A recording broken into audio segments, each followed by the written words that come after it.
ಮಾಡಿದರು ಅಂತೇಳಿ ಇವತ್ತು ಅವರು ಎಚ್ಚರಿಕೆ ಅವ್ರು ಅಂತಾರೆ ಅವರೆಲ್ಲ ಪೂರ್ವ ನಿಯೋಜಿತರಿ ಅವರು ರೈತರ ಅಲ್ಲ ಅಂತ ಅವ್ರು ಮಾತಾಡ್ತಾರೆ.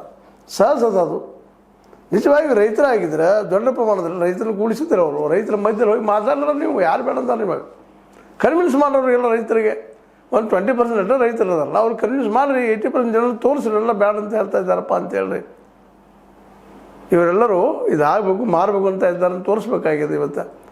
ಅಂದಾಗಿ ಮೂಮೆಂಟ್ ಹಿಂದೆ ಸರಿಯುವುದು ವಿನಃ ಅದನ್ನ ಬಿಟ್ಟು ಬೇರೆ ಹಾದಿಲ್ಲ. ಡಿ ಕೆ ಶಿ ಬೇಕಾದ ಹೇಳಿ ಇದನ್ನು ಮಾಡಿದವರ ಎಚ್ಚರಿಕೆಯವರು ಯಡಿಯೂರಪ್ಪನವರು ನಮ್ಮದೇನಿಲ್ಲ ಹಾಗೆ ಹೀಗೆ ಹೇಳ್ಬೋದಿಲ್ಲ ಅಂತಲ್ಲ. ಹೌದು ಕರೆಣ ಅದು ಸುಳ್ಳೇನಲ್ಲ.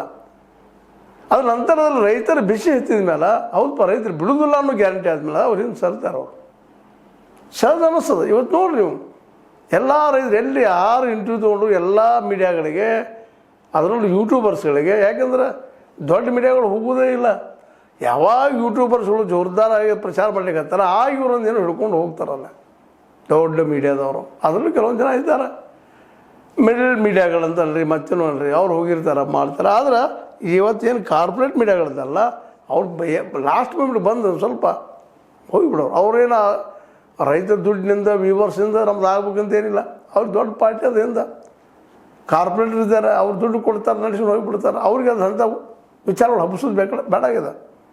ಹೀಗಾಗಿ ಈ ನೆಲೆಗಟ್ಟಿನಲ್ಲೇ ಓಪನ್ ಆಗಿ ಕರೀತಿರುವಂತಹ ಎಚ್ಚರಿಕೆ ಅವರಿಗೆ ಇವರು ಓಪನ್ ಆಗಿ ಚಾಲೆಂಜ್ ಮಾಡಿ ಅಲ್ಲಿ ಬರಬೇಕಾಗಿತ್ತು. ಬೈರಮಂಗಲಕ್ಕೆ ಸ್ಟೇಜು ಹಾಕಿದ್ರು, ಬದಿಗೆ ತಮ್ಮ ಕುರ್ಚಿನ ಒಂದು ಕಾರ್ ಇಟ್ಟಿದ್ರು, ಬರ್ರಿ ಮಾತಾಡೋದು ಬರ್ರಿ ಏನದ ನಿಮ್ಮ 80% ಎಲ್ಲಿದ್ದಾರೆ ತೋರಿಸ್ರಿ ನೋಂಗಿತ್ತದೋ.